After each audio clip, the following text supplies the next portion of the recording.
Hi friends, ఎలా ఉన్నారు? బాగున్నారా? నేను బాగున్నాను. మీరు బాగుండాలని మనస్ఫూర్తిగా కోరుకుంటున్నాను. ఇవాల్టి రెసిపీ వచ్చేసి ఓట్స్తో స్పాంజ్ దోశ, అందులోకి టమాటో దొండకాయ చట్నీ చాలా అంటే చాలా టేస్టీగా ఉంటుంది.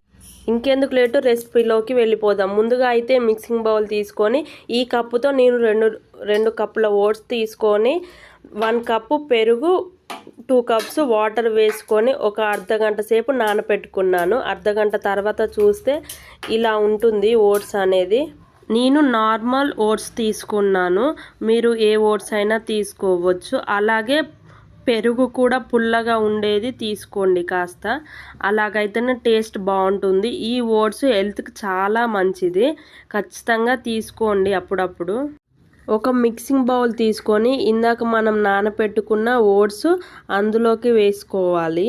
అలాగే అందులోకి సన్నగా కట్ చేసుకున్న ఒక ఉల్లిపాయ చిన్న పీసెస్ లాగా కట్ చేసుకొని వేసుకోవాలి. ఇలా వేయడం వల్ల దోశ అంటుకుపోదు, ప్యాన్కి అంటుకుపోదు దోశ అనేది. ఆ తర్వాత 2 పచ్చిమిర్చి, నేను 2 తీసుకున్నాను, మీకు కారం తగ్గ. అలాగే అల్లం ముక్క అన్న వేసుకోండి, లేకపోతే అల్లం ముక్క లేకపోతే అల్లం పేస్ట్ అయినా వేసుకోండి.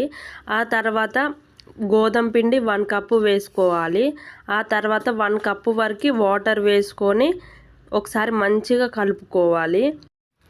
ఇలా కలుపుకుంటేనే మిక్సీ మంచిగా తిరుగుతుంది, లేకపోతే గట్టిగా తిరిగి మిక్సీ ఆగిపోతుంది.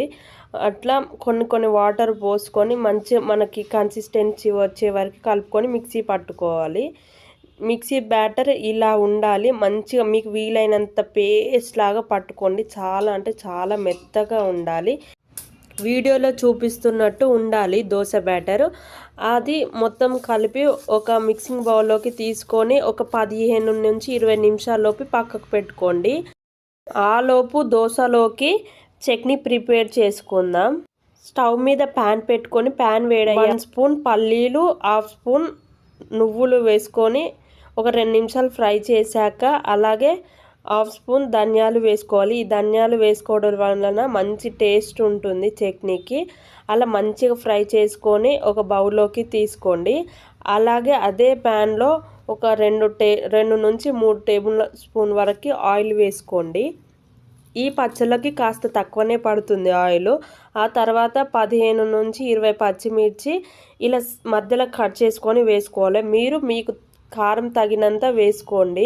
అలాగే 1 స్పూన్ జీలకర్ర, 1 స్పూన్ మినపప్పు, 1 స్పూన్ శనగపప్పు వేసుకోవాలి. ఈ పప్పులు వేయడం వలన మంచిగా పంటి కింద అప్పుడప్పుడు తగులుతుంటే టేస్ట్ బాగుంటుంది. మీరు ఖచ్చితంగా వేసుకోండి. మనం పోపు పెట్టాలి అవసరం లేదు, చాలా టేస్ట్. తర్వాత 3 నుంచి 4 రెబ్బల వెల్లుల్లి కూడా వేసుకోవాలి.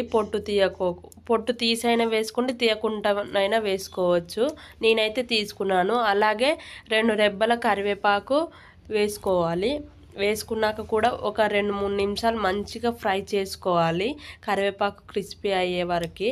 అలాగే మళ్ళీ అదే ప్యాన్లో కొంచెం ఆయిల్ లేకుంటే కొంచెం వేసుకోండి, లేకుంటే అదే ఆయిల్ సరిపోతుంది. అలాగే నేను 5 టమాటోలు, పండిన టమాటోలు తీసుకొని ఇలా చిన్నగా కట్ చేసుకున్నాను.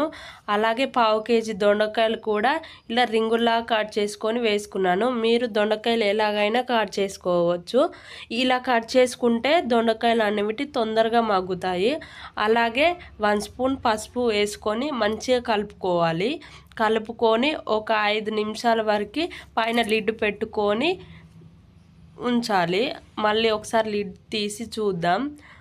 చూడండి, ఆయిల్ పైకి తేలుతుంది, సగం కుక్ అయినాయి ఇవి టమాటోలు, దొండకాయలు. ఒకసారి మళ్ళీ మంచిగా కలుపుకొని ఈ టైంలో 2 టేబుల్ స్పూన్ సాల్ట్ వేసుకోవాలి. మీకు రుచికి తగినంత వేసుకోండి. ఒకవేళ సాల్ట్ సరిపోకుంటే లాస్ట్ చట్నీ మిక్సీ పట్టేటప్పుడైనా వేసుకోవచ్చు. ఒకసారి మంచిగా కలుపుకోవాలి.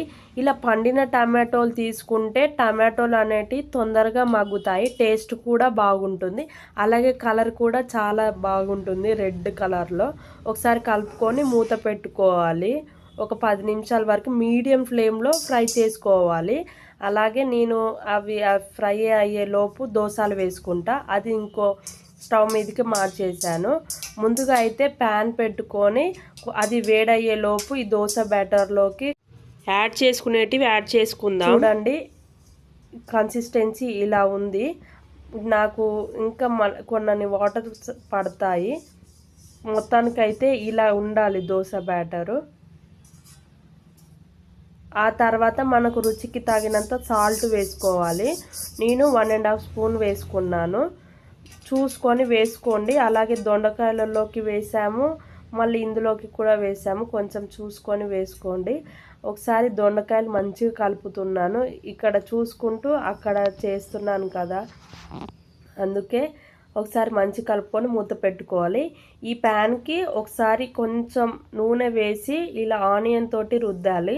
అలా అయితే దోశ త్వరగా పైకి లేస్తుంది. అలాగే ప్యాన్కి అంటుకుపోదు కూడా. మనం ఈ గంటతోటి ఒక గరిట పిండి తీసుకొని ఇలా మొత్తానికి స్ప్రెడ్ చేయాలి. కాస్త చిన్నగా వేసుకుంటేనే మంచిగా రిటర్న్ చేసుకోవచ్చు. ఎందుకంటే ఇవి చాలా స్మూత్గా ఉంటాయి, ఊరికే కట్ అయిపోతాయి. అలా కట్ కాకోకుండా ఇలా చిన్నగా వేసుకుంటే త్వరగా రిటర్న్ చేసుకోవచ్చు. కింది సైడు కాలాక ఇంకో వైపు కూడా మంచిగా నిమ్మలంగా తిప్పుకోవాలి. చూడండి ఎంత కలర్ఫుల్గా కాలిందో. చూడండి చాలా బాగా కాలాయి. రెడ్ కలర్లో ఇలా కాలితేనే టేస్ట్ ఉంది. మంచిగా మీడియం ఫ్లేమ్లో పెట్టుకొని ఈ దోశ కాల్చుకోవాలి. హై ఫ్లేమ్లో పెట్టుకుంటే పైన మాడిపోతుంది, లోపల మెత్తగా పిండి పిండి ఉంటుంది. అందుకే చూసుకొని వేసుకోండి. మళ్ళీ అదే ప్యాన్ మీద ఒక గరిట పిండి పోసుకొని మంచిగా స్ప్రెడ్ చేసుకోవాలి. ఇంక చూడండి ఇట్లా పిండి లేచి వస్తుంది. కొంచెం జాగ్రత్తగా స్ప్రెడ్ చేసుకోండి. అలాగే నిమ్మకాయ సైజ్ అంతా చింతపండు నేను ముందే నానపెట్టుకున్నాను. ఈ చింతపండు వేయడం వలన మంచి టేస్ట్ ఉంటుంది. అలాగే ఒక 2 రోజులు కూడా స్టోర్ చేసుకోవచ్చు. అది వేసుకొని కూడా ఒకసారి మంచి కలుపుకొని లిడ్ పెట్టుకోవాలి. అందులో చింతపండు వాటర్ పక్కన పెట్టుకోవాలి. అలాగే ప్యాన్ మీద మళ్ళీ ఒకసారి మీకోసం చూపిస్తున్నాను.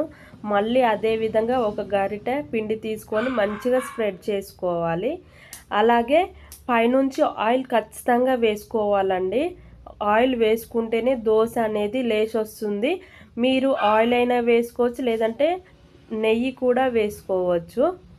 మళ్ళీ ఒకసారి కింద నుంచి కాలాక మళ్ళీ ఇంకో సైడ్ కూడా మంచిగా రిటర్న్ చేసుకోవాలి. చూడండి ఎంత బాగా కాలాయో. మనం తీసుకున్న బ్యాటర్ మొత్తం దోశలాగే అలాగే వేసుకోవాలి. ఆనియన్ మాత్రం ఖచ్చితంగా రుద్దుకోండి. ఈ దోశని మా ఫ్యామిలీ మొత్తం చాలా ఇష్టంగా తింటాము. అంత టేస్ట్ ఉంటుంది. ఒక్క దోశకి మనం ఒక 4-5 దోశలు ఖచ్చితంగా తింటారు. అంత టేస్ట్ ఉంటుంది. మీరు ఖచ్చితంగా మీ ఇంట్లో ఖచ్చితంగా చేసుకోండి. అలాగే దోశ మన హెల్త్ కూడా చాలా మంచిది. ఇలా నూనె వేసుకోకుండా నెయ్యి వేసుకోండి, హెల్త్కి చాలా మంచిది. అలాగే ఈ దొండకాయలు కూడా ఒక 70% నుంచి 80% ఉడికితే చాలు. గ్యాస్ ఆఫ్ చేసుకోండి. అది పక్కకు పెట్టుకొని ఒక 5 నిమిషాలు చల్లారనివ్వాలి. చల్లారాక ఒక మిక్సింగ్ బౌల్ తీసుకొని మనం ముందుగా ఫ్రై చేసుకున్నాం కదా పచ్చిమిర్చి అలాగే ధనియాలు, అవి మిక్సింగ్ బౌల్లో వేసుకొని ఒకసారి మంచిగా మిక్సీ పట్టుకోవాలి. అలాగే మనం దొండకాయలు కూడా వేసుకోవాలి. వేసుకొని ఒకసారి మిక్సీ పట్టుకోవాలి. ఇది కాస్త బరకగా ఉంటేనే బాగుంటుంది. చూడండి మనం ఇందాక పక్కకు పెట్టుకున్న చింతపండు వాటర్ కూడా వేసుకొని మళ్ళీ ఒకసారి మిక్సీ పట్టుకోవాలి. ఇలా ఉంటేనే బాగుంటుంది. దోశకు అనేటిది మంచిగా అంటుకుంటుంది. ఇలా ఉంచుకోండి. నెరి వాటర్ అయినా బాగోదు. ఇలా గట్టిగా ఉంచుకోవాలి. మీరు కావాలంటే దొండకాయలు ఉడికించేటప్పుడు కొత్తిమీర కూడా వేసుకోండి. నేను మా హస్బెండ్తో తెప్పించాను కానీ మర్చిపోయాను దొండకాయలలో వేయడం. లాస్ట్ చట్నీ అయ్యాక గుర్తొచ్చింది. నాలాగా మీ దాంట్లో ఎవరైనా ఉన్నారా కామెంట్ చేయండి ఖచ్చితంగా. కానీ చాలా అంటే చాలా టేస్టీగా ఉంటుంది. దోశలకైనా అన్నంలోకైనా చపాతీలోకైనా తినొచ్చు. ఈ దోశలకి మీరు దొండకాయ చట్నీ కాకుండా ఒకసారి బీరకాయ చట్నీ కూడా ట్రై చేయండి. చాలా అంటే చాలా బాగుంటుంది. పల్లి చట్నీ కూడా తినొచ్చు. చూడండి నేను తీసుకున్న దోశ బ్యాటర్ క్వాంటిటీని బట్టి నాకు 12 వచ్చాయి దోశలు. ఇలా మీరు ఒకసారి ట్రై చేసి మీ ఫ్రెండ్స్ అండ్ ఫ్యామిలీకి షేర్ చేయండి. మీకు ఎలా వచ్చిందో ఖచ్చితంగా చెప్పండి. మన ఛానల్ని సబ్స్క్రైబ్ చేసుకోండి, పక్కన ఉన్న గంట కూడా కొట్టండి, మీకు నోటిఫికేషన్ వస్తుంది. మన ఛానల్లో ఇలాంటి రెసిపీస్ చాలా ఉన్నాయి. ఒక్కసారి మన ఛానల్ని విజిట్ అవ్వండి. ఓకేనా friends, bye bye, take care. మళ్ళీ మరొక వీడియోతో మీ ముందుకు వస్తాను. అంతవరకు బాయ్.